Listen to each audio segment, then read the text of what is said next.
और अब आज की दूसरी बड़ी खबर जो कि पूर्व क्रिकेटर और कांग्रेस नेता नवजोत सिंह सिद्धू से जुड़ी हुई है, जिन्हें सुप्रीम कोर्ट ने आज बड़ा झटका दिया। 34 साल पुराने रोड रेज मामले में सिद्धू को 1 साल की सजा सुनाई गई। अब सवाल यह है कि क्या सिद्धू जेल जाएंगे या फिर उनके पास कोई कानूनी विकल्प बचता है। भाई ये तो नौटंकी कंपनी है, नौटंकी कंपनी लगा के है क्या तुम्हारे पास बाबा जी का ढुल्लू? समर साहब, मैं जवान था तो छक्का मारता था, बॉल बाउंड्री पार इतनी ऊपर जाती थी, बॉल एयर होस्टेस की पप्पी लेकर नीचे आती थी, ठोकता नहीं। क्रिकेट, कॉमेडी और पॉलिटिक्स की पिच पर बड़े बड़ों को झटका देने वाले नवजोत सिंह सिद्धू को देश की सबसे बड़ी अदालत ने बड़ा झटका दिया है। सुप्रीम कोर्ट ने 34 साल पुराने रोड रेज के मामले में सिद्धू को 1 साल के सश्रम यानी कठोर कारावास की सजा सुनाई है। यानी कल तक विरोधियों को जेल भेजने की चेतावनी देने वाले सिद्धू खुद सलाखों के पीछे जाएंगे।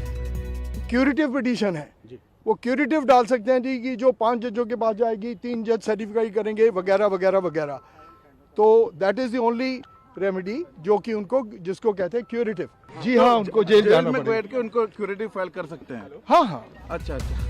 सुप्रीम कोर्ट के फैसले के बाद पटियाला में सिद्धू के घर पर मायूसी छा गई। सिद्धू मीडिया के सामने भी आए, लेकिन अदालती फैसले से जुड़े सवाल पर पाजी की बोलती बंद हो गई। सिद्धू सर, जिदा कोर्ट का ऑर्डर आया की कहना सर?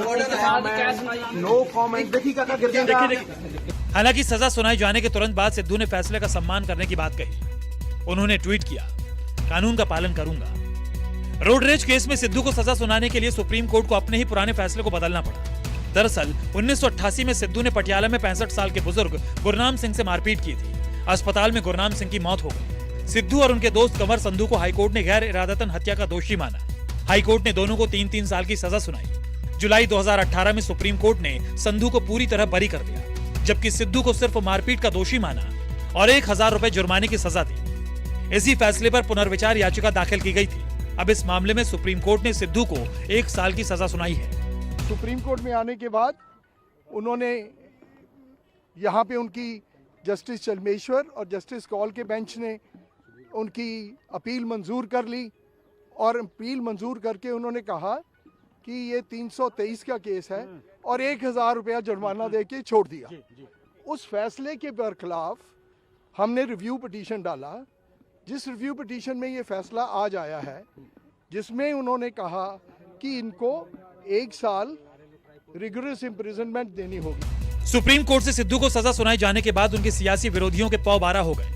बीजेपी तो बोली ही, कांग्रेस में भी सिद्धू के सताए नेताओं की जुबान लंबी हो गई। एक मुक्का मारकर किसी की जान ली, जिसकी उन्होंने बाद में एक नेशनल टीवी चैनल पर जाके उसको एडमिट किया और बड़े फकर से एडमिट किया कि फिर मैंने उसको मारा और वो जाके गिर गया और वो मर गया। देखो, बड़े देर दिल उस परिवार इंसाफ की गल कर रहा सी, आज सुप्रीम कोर्ट ने इंसाफ किया है। तो जो सुप्रीम कोर्ट ने डिसीजन दिया है वही हमारी सर्वोच्च अदालत है, उसको कोई चैलेंज नहीं कर सकता। जो उनका डिसीजन है हम सब उसकी रिस्पेक्ट करते हैं और ऑनर करते हैं। नवजोत सिंह सिद्धू को अब पुलिस के सामने सरेंडर करना होगा। हालांकि वो सुप्रीम कोर्ट के फैसले को क्यूरेटिव पिटीशन के जरिए चुनौती भी दे सकते हैं, लेकिन अदालत चाहे तो इस पर सुनवाई से इनकार भी कर सकता है। चंडीगढ़ से विशाल अंग्रीश के साथ प्रभाकर मिश्रा, दिल्ली, न्यूज़ 24।